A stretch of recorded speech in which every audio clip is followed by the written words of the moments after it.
shop, I guess, with the town. I do want to remind everybody, since there are a lot of people on the Zoom call, to please keep yourself muted at all times unless you're being asked to speak. I also want to remind people on the call that this is really intended to be a workshop between members of the town and the Conservation Commission, not to really be a big, public speak out, but for really commissioners to get information from the town and, the town to ask us questions pertaining to that. But discussion, on the enforcement of the Geotube project is not going to be a conversation really tonight between, again, members of the public and the commission. So at this point we have myself, Commissioner Engelborg, Commissioner Phillips, and Commissioner Beal on the call. We are and expecting Commissioner Golding. Can you hear me? Oh yes, Ian, we can hear you. So we also have. I couldn't make the. Sorry, Ian, go ahead. Sorry. Microsoft wouldn't recognize my password to do it visually, so I'm going to have to stay just on speaker, I'm afraid. I'm on the road, and so I'm on my cell phone. Okay. So we also have Commissioner Golding on the call tonight, or this afternoon, I should say. And at this point, I will hand it over to, I'm not sure which member of the town would like to start first, but to kind of kick off your presentation. It looks like Libby Gibson. I'll give it a go to start. Yes, thank you so much for having us here. I'm going to say a few things and then I'm going to turn it to Ken, our real estate specialist, and then to Matt Fee. Results, request appointments and prescription. Thank you. Sorry. I know it's hard with all the meeting with lots of people on. First of all, I wanted to really thank the commission for allowing this workshop to happen. We know it's a big ask. We know it probably wasn't your most favorite thing to have to take up.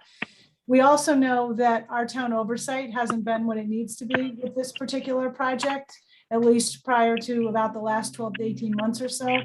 We need to do better. We recognize that. We're working hard on that. We have at least 3 town staff assigned specifically to this project. Myself, Ken, Vince. We have a full consulting team with us. We have town council that we have been consulting with quite frequently. And we are focused on this project and all associated items with it.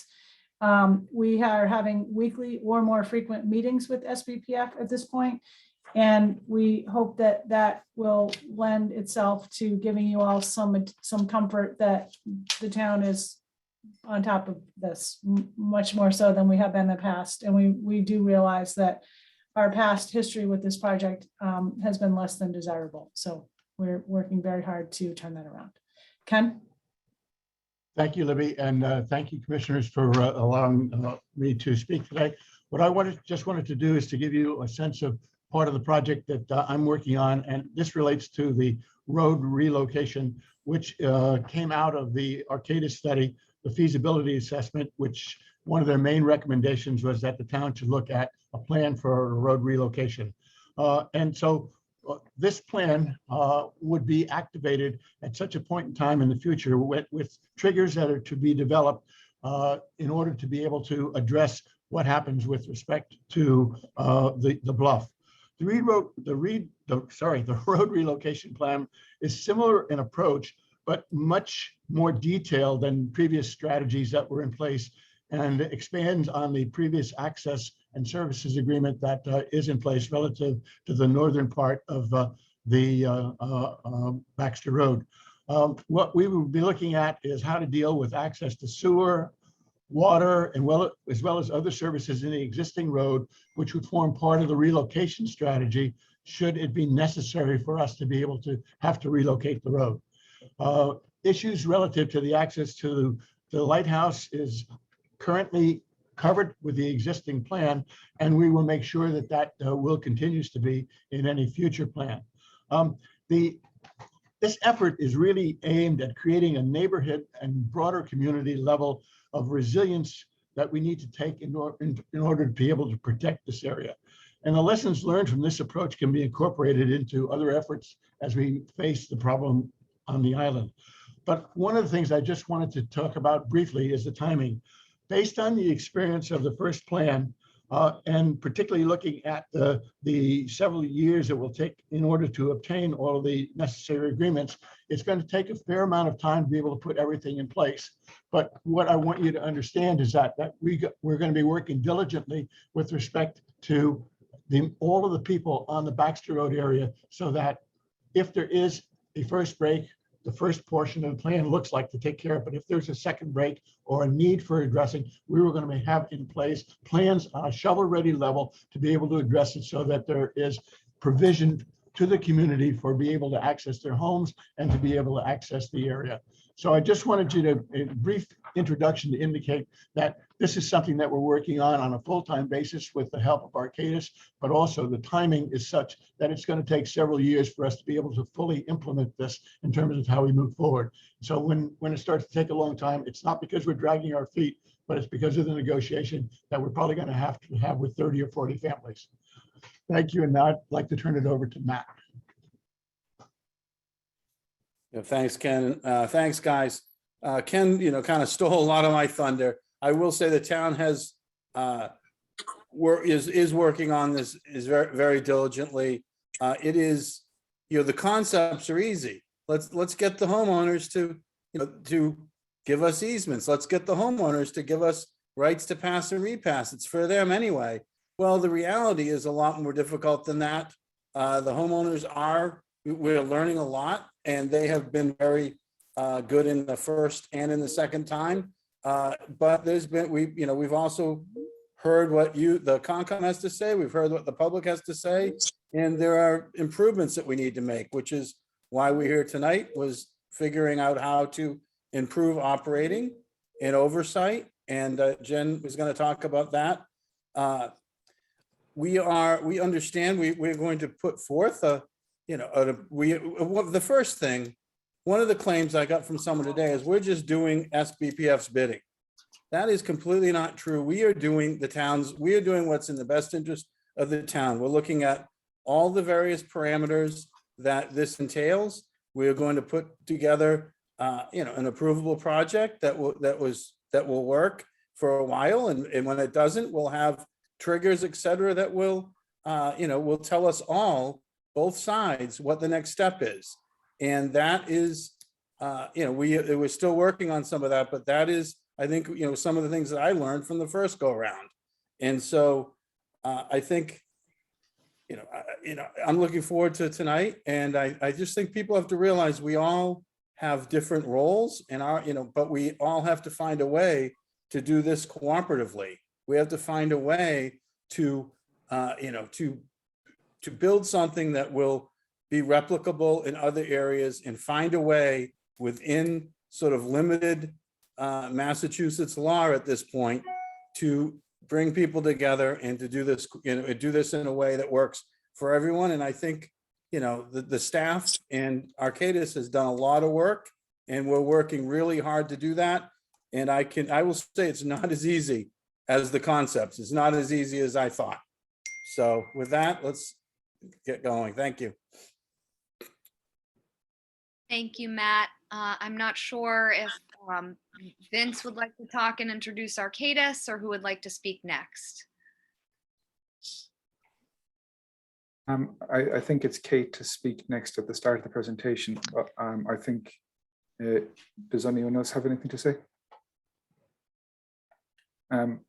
Okay, I'm not sure. Thank you to those, to Libby, Ken and Matt for speaking. I know that those guys have other things on this evening. I think FinCon is on at the same, or right about now as well.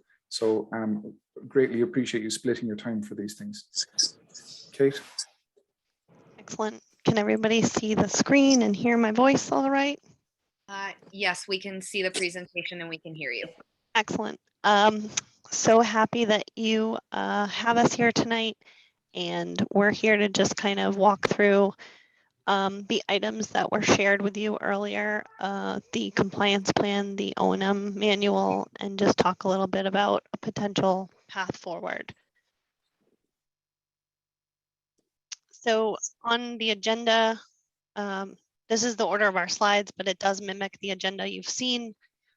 Introduction to the project, kind of a little talking about how we might evolve public and private partnerships on the island.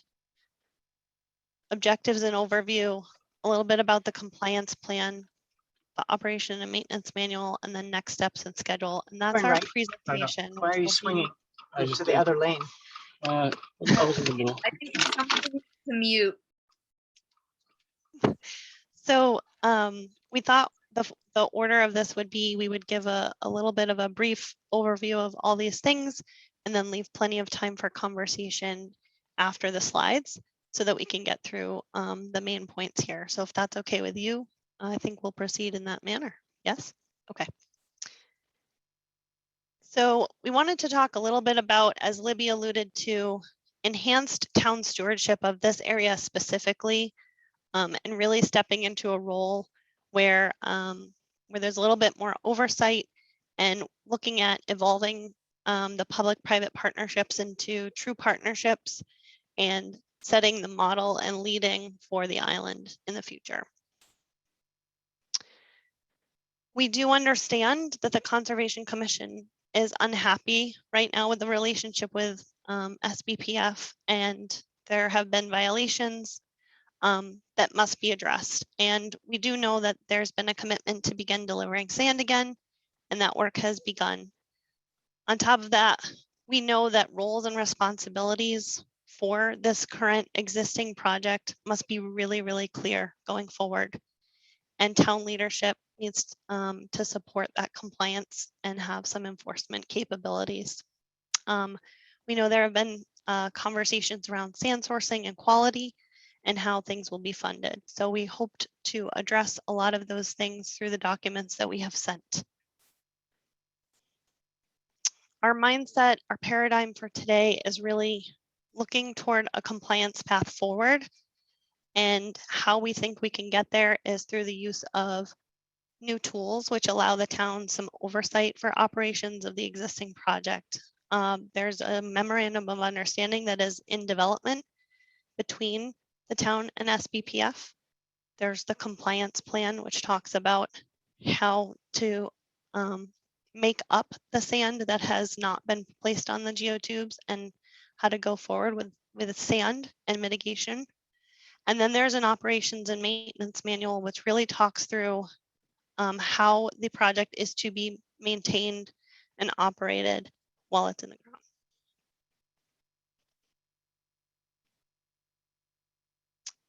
And I think I'm turning it to Vince here. Is that correct? Thank you very, very much, Kate. I'm just going to take you through a quick overview of the objectives and the next phases that we might be able to look at. So next slide there, please, Kate. So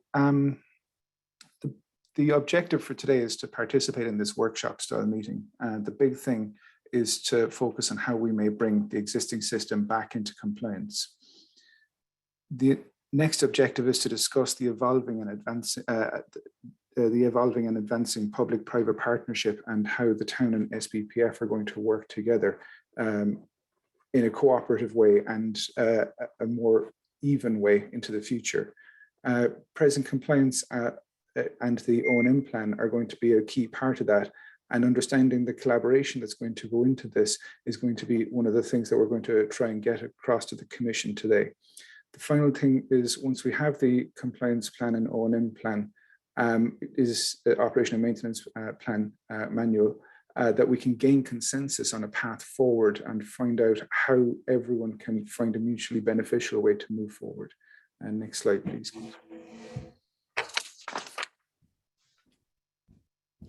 So we just wanted to start by outlining some of the already existing projects that are going on and where this effort fits in relation to how this is going to work out.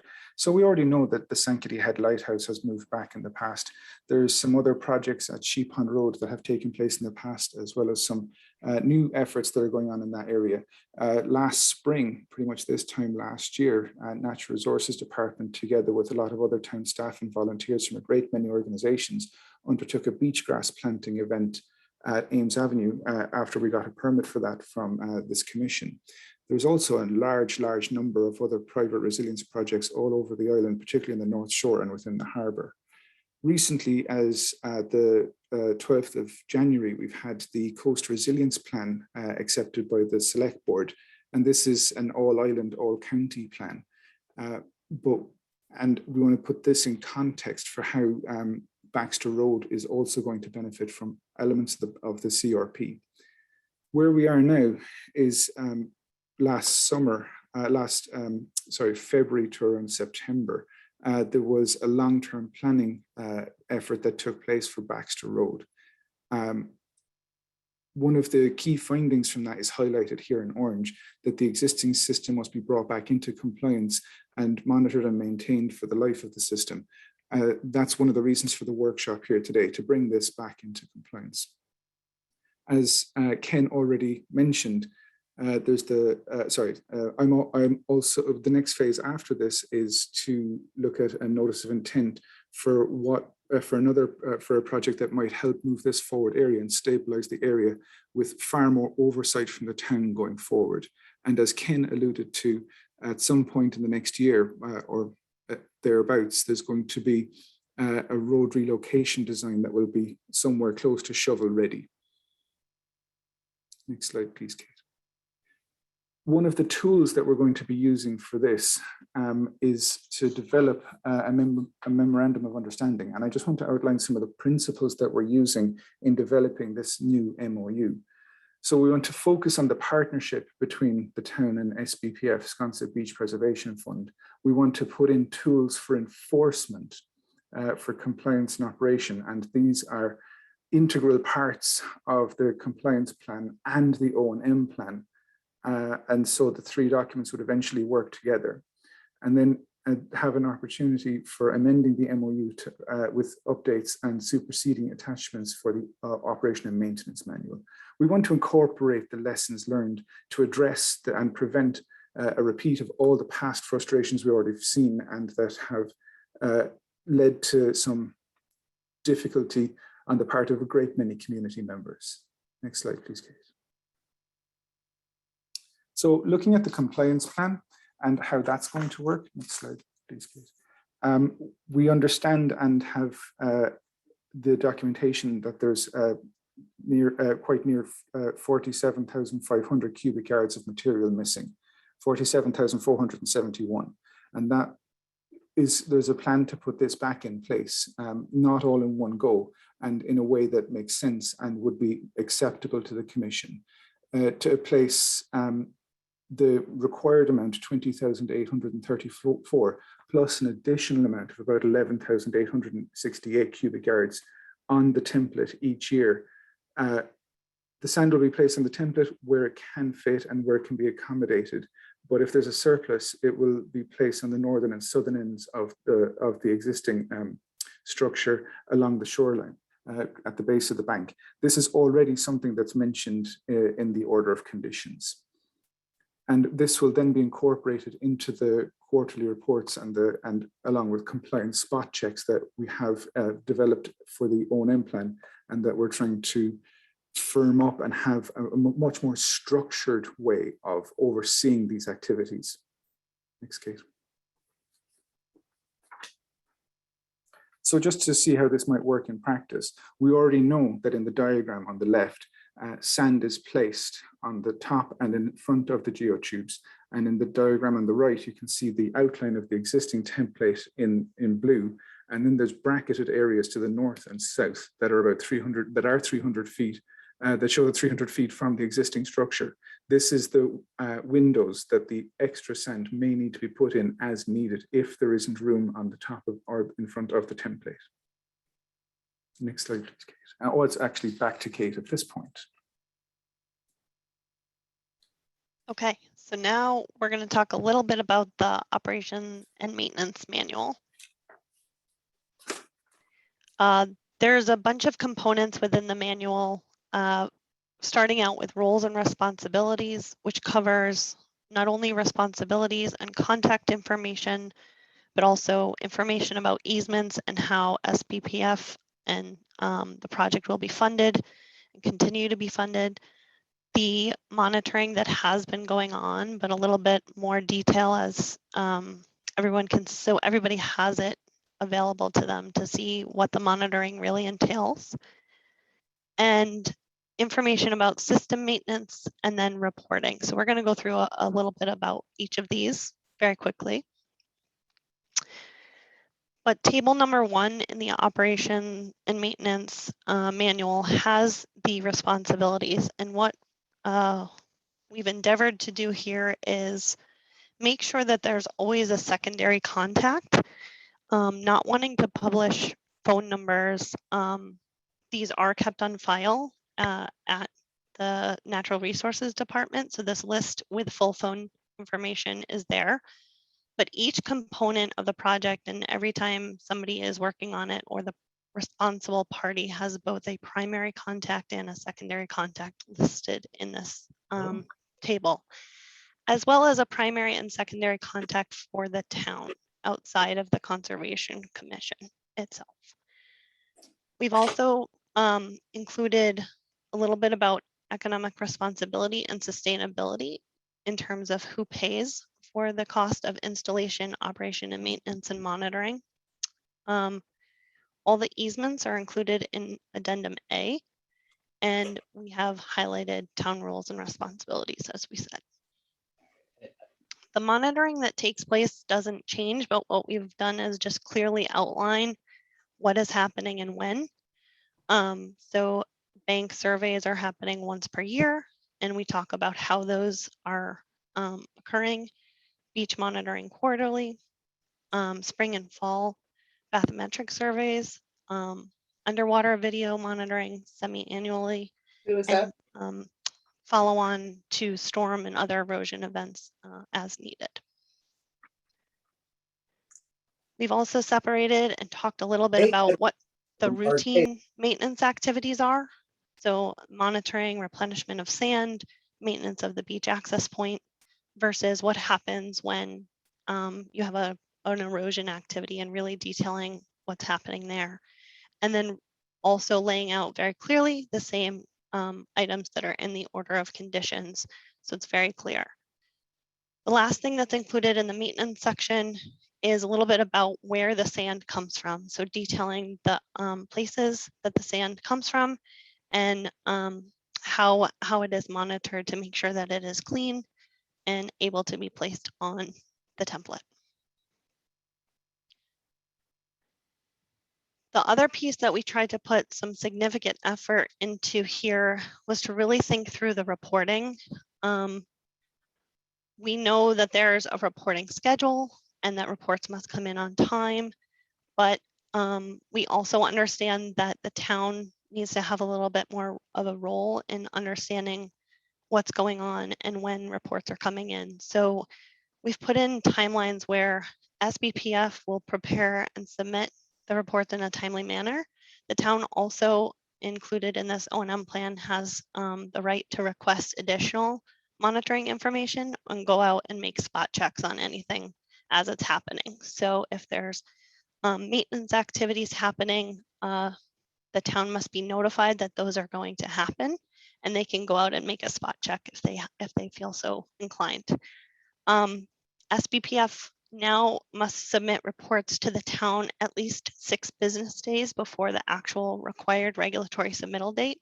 This allows the town a little bit of time to go through those reports, make sure they're coming in on time, and understand if there's anything that they think should be changed or revised about that reporting, and ask questions. The town will provide their comment within 3 business days, and then distribution of the reports will not occur just automatically. It will come in, and once the Natural Resources Department has received those final reports on behalf of the commission, then it can go out to everybody. So the town will really be a partner in this, and we'll be seeing those reports ahead of being sent out to the whole distribution list, so they can have some say, they can think about it, they can help correct things. And if they don't get the reports, they can bug or nag people to get them in on time. And then I don't know. Here we have one or 2 more slides left. So I'm going to have Vince wrap it up. Thank you, Kate. I'm just going to take us through the next part, just understand the next steps and get an idea of what might happen and how we might develop a schedule. Next slide, please, Kate. Sorry. So based on any feedback and outcome from today, there might be some revisions to the compliance plan and the operation and maintenance manual as might be appropriate. Then once that is complete with those revisions, we shall file the compliance plan and the O&M manual with the Commission for the next step. So then at some point, once it's filed, it'll come up at a regular CONCOM meeting sometime in the near future for the Commission to vote on the compliance plan and the operation and maintenance plan. Should all that prove successful, then at some point in the spring, hopefully, the town and SBPF will, with the town in a strong leadership position, file an NOI for a new system that is as yet to be determined. So with that, I hope that you found this at least useful and beneficial. And over the next few slides, Kate and I, and perhaps Jen as well, can workshop through some of these things and get some comments from the Commission and feedback and see what people are thinking.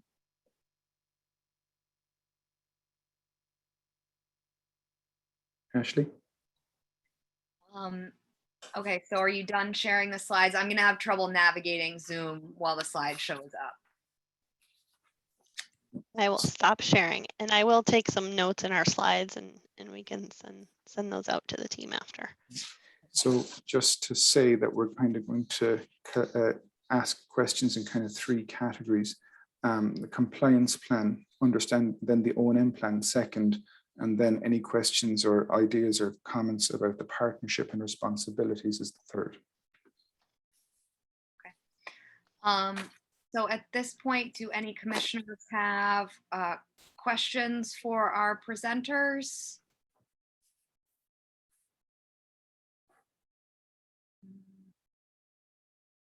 Looks like Maureen.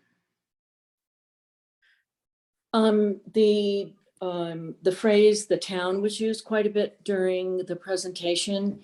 And I'm wondering, does the town include the Conservation Commission, or is this the town, the group of people who are on this call, except for the Conservation Commission? I'm not clear what the CONCOM role would be other than, excuse me, approving or at least reviewing the compliance plan. So if I might, Kate, if that's okay. Yep. So within the O&M plan, it names me as Coastal Resilience Coordinator and the town manager, Libby Gibson, as the 2 points of contact. It would largely fall to 2 of us to have the main supervisory role for the day-to-day issues. And then should any issues arise and as appropriate, take it to the Commission as needed. Thank you for your question, Maureen, and your response, Vince. Are there any other questions from the Commission? Seth? Thank you, Madam Chair. In the compliance plan, you arrive at the 41,000 or so, 47,471 number of sand backlog. But at one point, several other independent analysts had looked at that deficit and came up with different numbers. Has the town done anything to try to understand the differences between the estimates? I'm not sure who'd like to take that, Vince or Kate. I'll take a stab at this. I made an effort to contact some people or some other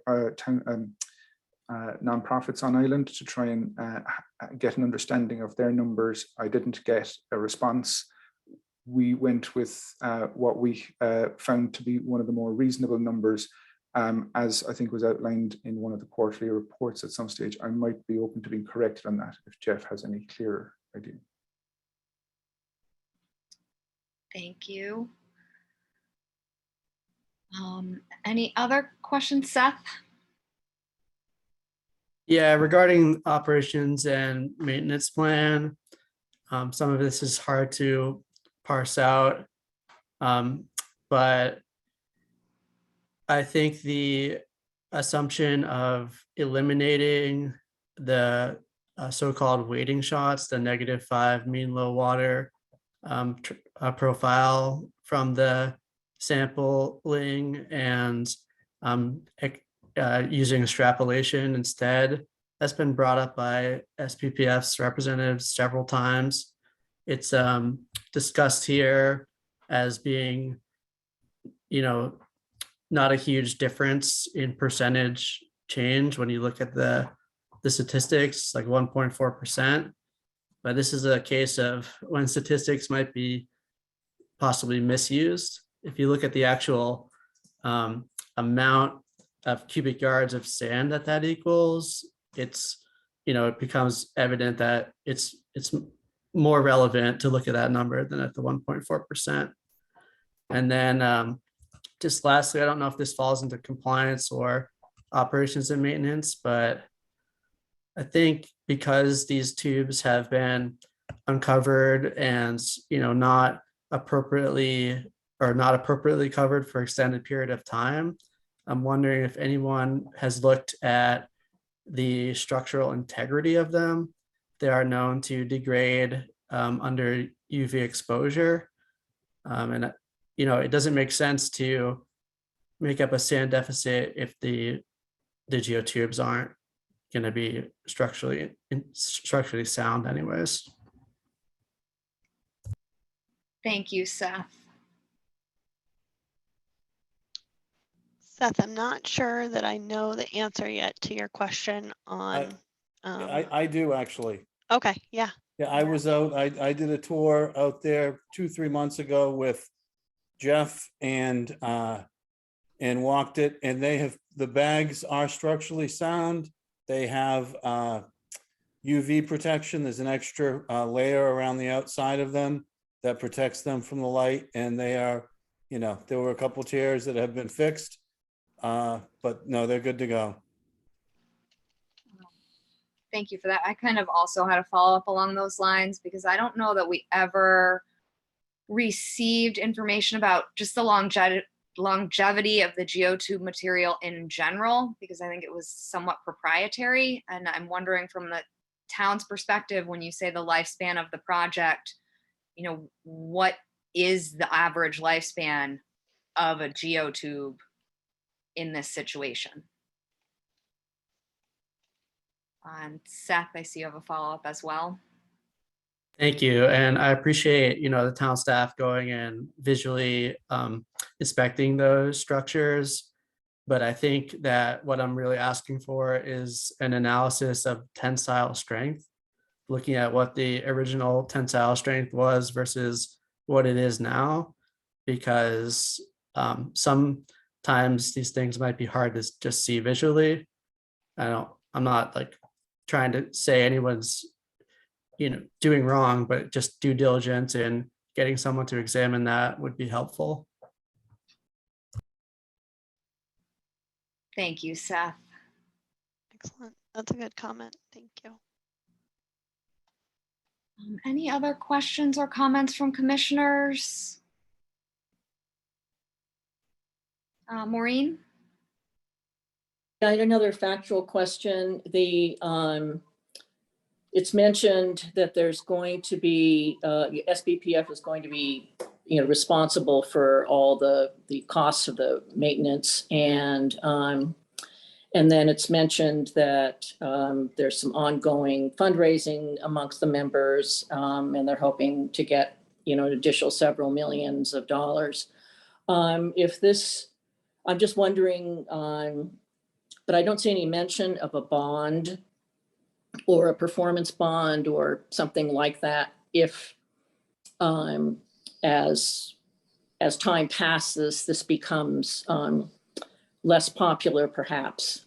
In any event, something other than, is it anticipated there will be something other than just a statement by SBPF that they will pay? Is there going to be monetary bond or letters of credit or something behind that? Is that anticipated to be done? At this time, a performance bond is being contemplated as something to go into the MOU. So that is in the MOU at this time.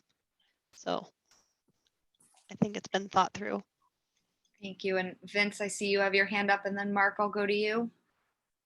Thank you. So to also try and demonstrate the past performance of SBPF as well as any future bonds, we've included some of their financial history as a 501c3 for the last number of years to try and demonstrate their ability to be able to generate money as needed to fund the project. It has been an eye-opener to see that from my point of view, that it has been quite well performing in the financial terms over the last time. I will also just note that Matt had his hand up as well for a second. Matt, would you like to comment? No, I don't need to. It was answered. I was just going to answer, yeah, there will be a bond, and yes, one of the things, one of the things in the MOU that isn't, that we're working on, the bond is in there. What we're working on is how do you define a neighborhood, and how do you ensure that there are participants in that neighborhood, so that what Maureen is talking about doesn't happen, that people just don't decide later, we don't want to do it anymore, Mm-hmm. And so that is, part of our, that's part of the goal and part of the, what is happening right now. There may be a point where we hit triggers and it can't be done anymore, and we all understand that. We might differ on when we think that'll happen, but we don't want to be, the town doesn't want to be in a situation where a group, SBPF or some other part of the island says, we're not doing it anymore, and not have the ability, or where half the neighborhood revolts and says they're not doing it. We're working on those details, and that's part of what, makes this challenging. So Matt, I appreciate that recent comment, because you probably haven't watched our most recent 2 meetings, but we're dealing with this very issue where we had neighborhoods sign on to projects, and then not all participants decided they want to continue. And it's a really big issue. So I would imagine even if you had 100% sign on today, that will waver, throughout the lifetime of the project. So that's a real major issue. Right. And Ashley, we're trying to look ahead and protect the town and put teeth in so that you guys can enforce, so we can enforce, the proper people can do what they have to do. Yes, thank you, Matt. Mark? Yes, thank you, Ashley. SBPF has had occasional troubles locating sand, and at one point they were talking about bringing it in with a vacuum cleaner, vacuuming it up from offshore and sending it ashore in a slurry form. I am worried about the sand sourcing, particularly if there's a project expansion. The island has a limited sand resource, and I want to have assurance that this problem can be solved if we do go forward.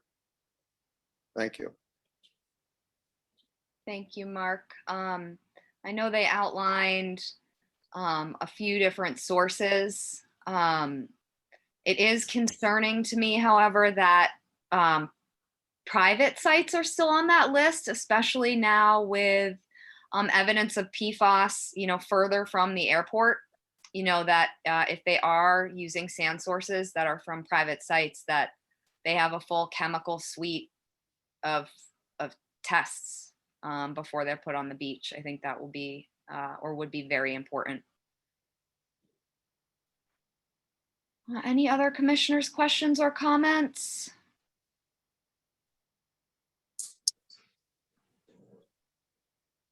Yeah, Ashley, it's Matt again, if you don't mind. Yep, go ahead. Yeah, no, to Mark, the sand source is still on the table. That would be, that's not something that can happen in a year or two, but that is still, that is something that we all recognize, SBPF and the town, and that is something we are, negotiating to have assistance to obtain. And we know that that will be difficult, but that's, that came out of the work group, and it is still something that hasn't been dropped. It's important.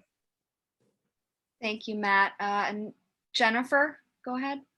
Hi, good afternoon. I was just gonna add some information on the anticipated lifespan of the Geotube systems. The manufacturers say that if they're properly maintained, they should be able to last up to 100 years is what they quote. And then we do know of systems down in New Jersey that have been in place for more than 20 years already. So that's just a little more on that question. Thank you. That's helpful information.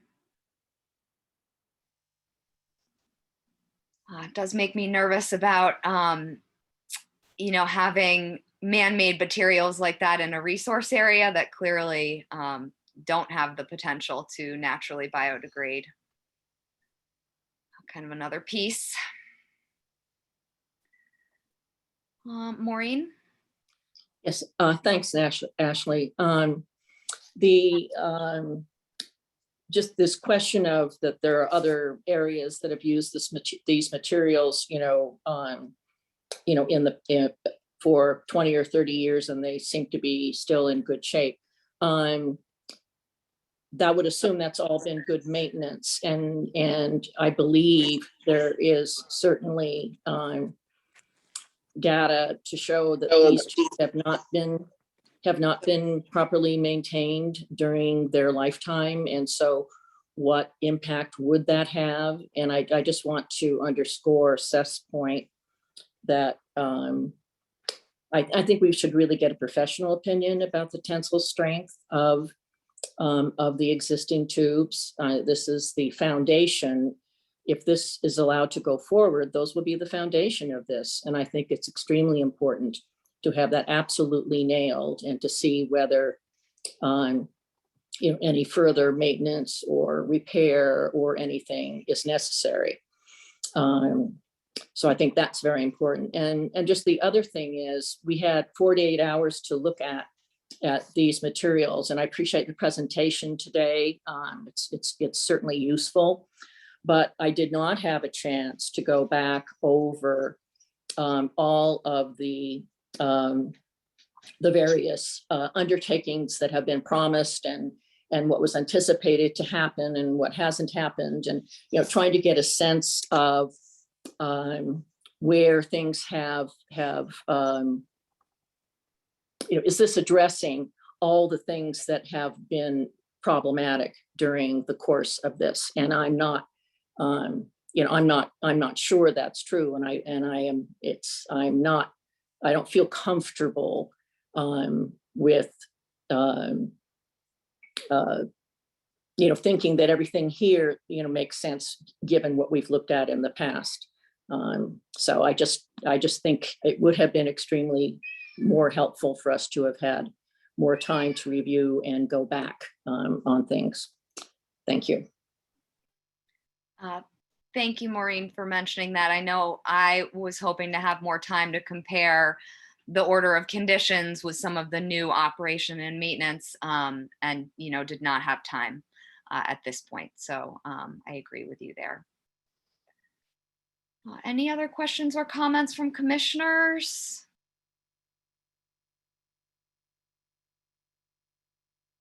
Looks like no at this point. So I will open it up if members of the public have questions about today's presentation, that they can ask questions about the presentation. But I will cut you off if you diverge from that. And do not necessarily expect an answer tonight. There may need to be, more information gathered. And I would also request that we not be repetitive from members of the public on the call. So if somebody would like to speak and ask a question, I ask that you raise your Can hand. you hear me, Ashley? Hello? I can now, Ian, yes.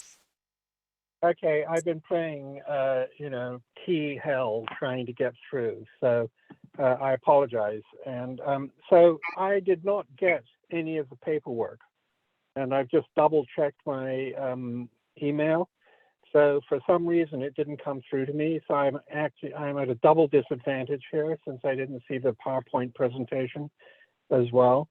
And so we're talking about an extension of the existing geotubes that we already have the lawsuit about. Is that correct?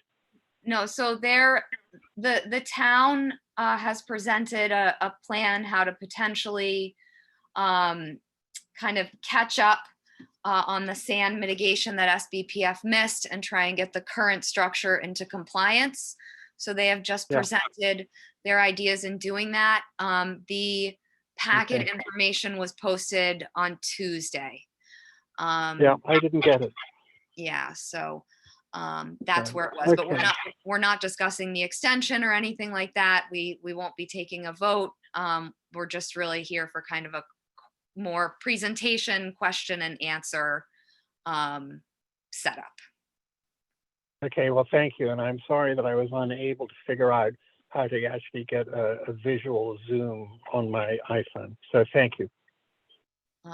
You're welcome, Ian. No worries. Jeff? I was just going to say for Ian, I just resent you those materials, so hopefully you'll have them in your inbox. Great, thank you, Jeff. Matt? It just, I think the town, when someone asked earlier, what was the sand amount based on and what was the catch-up based on? It was my understanding, and Jen, those guys can correct me, or Vince, it was based on what the land council was recommending in their presentation to you guys a while ago. And so, that's what it was, that was the basis for what we're putting forth. And then the other parts of it were based on the input we've heard from you and from the public and from other parties. And we're looking for, is there anything we've missed? We welcome, now or, sometime this week, Concom's input and advice on the things that you guys are responsible for, and their advice on, things for the community that you see, might be missing. Like, can people give up on this, and hand the keys back to us? How do we prevent that? If there's things like that that you guys have concerns about, put them in writing and get them to us. We're trying to put together as good a document as possible. I don't think it'll never be perfect, but it's going to improve from when we did it in 13. And that's the goal, is to get everyone's input and improve it. Thank you, Matt. All right, so at this point again, if participants on the call have any questions about tonight's presentation, I would like to allow you to do that.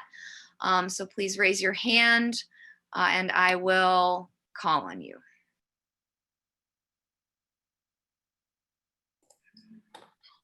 I'll try to help you with this too. Actually, I know there's a lot of people to look for hands. Yeah, I'm not seeing any virtual hands yet anyway. So I'd say if people are looking, it should be at the bottom. There may be a reactions button, and there's a raise hand feature within there. Or if your camera's on, you can try to just physically raise your hand if you can't figure that out as well. So it looks like RJ Turcott has his hand raised. So RJ, I will open the floor to you. Thank you, Chair Erisman. Just to go back to Vince's comments, as well as Matt P's most recent one, the Land Council did submit a mitigation plan to get back into compliance back in June. That's a part of the public record and a part of that packet.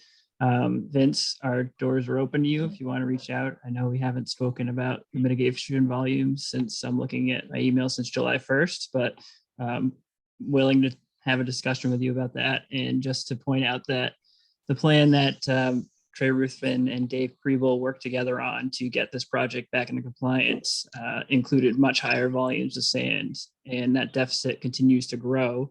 And we don't really know where the deficit is right now, because this will be the third Concom meeting in a row where I'm asking where these quarterly reports are that are part of the permit and are now long overdue. Thank you. Thank you, RJ. Looks like William Cohen has his hand up. Yes, hi, I just wanted to thank you all for taking this all so seriously and continuously being so thoughtful about it over all these many years. I have a house right over the bluff on Baxter Road. Just I guess east of the or south of the geotubes. So I'm in a very precarious situation with my house, but I just want to let you all know how important this is and your thoughtful work and how much it's appreciated, what you're doing. And we really hope that you reach the right conclusion, and not only for us, because I think this can be a very important template for erosion that is occurring all around the island and not just on the famous bluff on Baxter Road. So what you're doing here, I think, can be a serious template, not only for the island, but for other eroding seascapes around the country. So thank you and keep up the good work, and let's get to the right answer here. Thank you, Mr. Cohen. All right, are there any other questions about tonight's presentation? For either the town or the commission? We have one from Burton Balkan. Yes, I just saw that. Burton, would you like to speak? Yes, Chair. Can you hear me? Yes, we can hear you. Okay. My question is on the notice of intent. Was that for an expansion of the geotubes? It just said for the new project. I wasn't sure what that was for, and I didn't look at the packet. I apologize. So it looks like Jeff will take that one. Yeah, so to clarify, and the Arcadis team or Vince can correct me. So tonight we're merely talking about compliance. Any future discussion of expansion, I know is still in the discussion and design phase for anything that's there. So we're here on the other matter tonight, and I just wanted to throw in while I have the floor. If people have comments that they think of later or don't feel comfortable speaking in public to send it, please email it to our office. You can email it to me. My email address is on the town website. We're happy to get those comments in and share those with the commission as they come in and make them part of the public record. So please feel free to send anything in. Yes, thank you for mentioning that, Jeff, because it is helpful, especially to have comments in writing, because then you can kind of look more thoughtfully at them. Madam Chair, I have one more thing. Yes. I don't know, you can tell me if it's not the time, but are you going to be talking about what is going to be the order of conditions for this project, or is that for another discussion? No, so this is really just a workshop for the town to present a potential idea and for the commission and members of the public to ask questions about that idea. We won't, be seeing a notice on this right now. It's, for the pure purposes of discussion tonight. Well, I appreciate the discussion. It was really informative, and thank you for your time. Thank you, Burton. It looks like Gerard Ruddick has his hand up.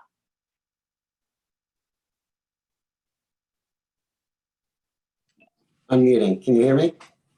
Yes, we can hear you.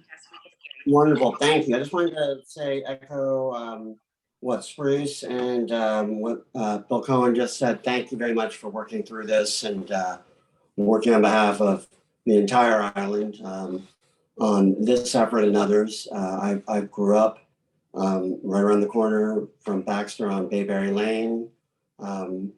Since I was a kid, been coming to the island and live in the house my father came to since he was a kid, and my family has been very involved in conservation efforts throughout the island, be it Nantucket Conservation Foundation, Wisconsin Trust.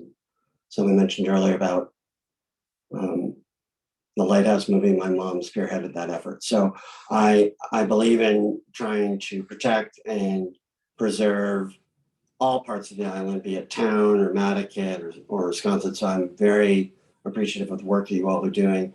And I guess I would just ask what else we can do to support you and support the town, support SPPF, support all organizations that are trying to work on this. I'm a big believer in the Geotube projects. I believe the data has shown that they're beneficial without hurting other beaches, which is a major point of mine, that no one else is harmed. But what else can we do while you guys are working through this, and while the town, I'm thrilled to see the town and SPPF and you guys are starting to work collaboratively together, and hope that continues. But is there anything else we can do to help you? Thank you for that. I don't think there's much you can do to help. I mean, I think if everybody could be better stewards of the resource areas, within their area, I think that would do everybody on Nantucket and the world some good. So really, again, just planting native species and keeping your own resources intact is important. All right, well, thank you very much. And let's just all keep working together. I think that's great. Thank you, Mr. Rubin. Thank you. Bye-bye. Looks like Jennifer Lackmeyer with Arcadis has her hand up. I do. Thank you, Ashley. I just wanted to clarify, since a few folks had asked, that yes, the intent of tonight's meeting was to have a workshop on the compliance matter for the existing system, because that is paramount before we do anything to move forward with the expanded system. And we do envision that we would like another workshop when we do file for the expanded system. And that'll be down the road once the compliance matter is squared away. Hope that helps. Yeah, that's definitely helpful. I do think for definitely certain contingents of the public and, possibly members of the commission, even sometimes seeing the extension on the documents is difficult with the current project being out of compliance. So just kind of recognizing that is difficult for many individuals to kind of understand or justify. But at the same time, for those members of the public to understand that that's, down the pipeline after any compliance issues would be, potentially dealt with. Because that definitely is a confusing point. There's lots of different old permits here and potential permits that add to the confusion. So I don't see any hands up at this point, but if anybody would like to, again, ask questions about today's presentation, either from members of the town or the commission, now would be the time before we, kind of think about this matter on our own. So it doesn't appear. Vince? Thank you, Ashley. There's one thing I would like to ask about any feedback or response or thoughts on the more increased leadership role that the town may take on this effort, and the increased responsibility that the town is looking at taking on should we proceed with compliance. Should it make it back into compliance, I should properly say. Yeah, I mean, from my perspective, Vince, if it's being sold as a public-private partnership, you guys need to be true partners or equals in order for this to go forward. So, just how you set that out in your MOU so that it works out, I think will be important for you guys. But it does seem like you're at least putting the foundation out there to get that groundwork laid. I don't know if any other commissioners have a perspective on that. Maureen? Yes, thanks, Ashley. I agree with what Ashley just said, because I think accountability has been the problem with this project, one of the biggest problems for this project since it began. And that we might not be here if things had been, looked at sooner along the road, or people took actions that were discussed years ago. So that's my biggest concern about this going forward, that if this were to be agreed upon,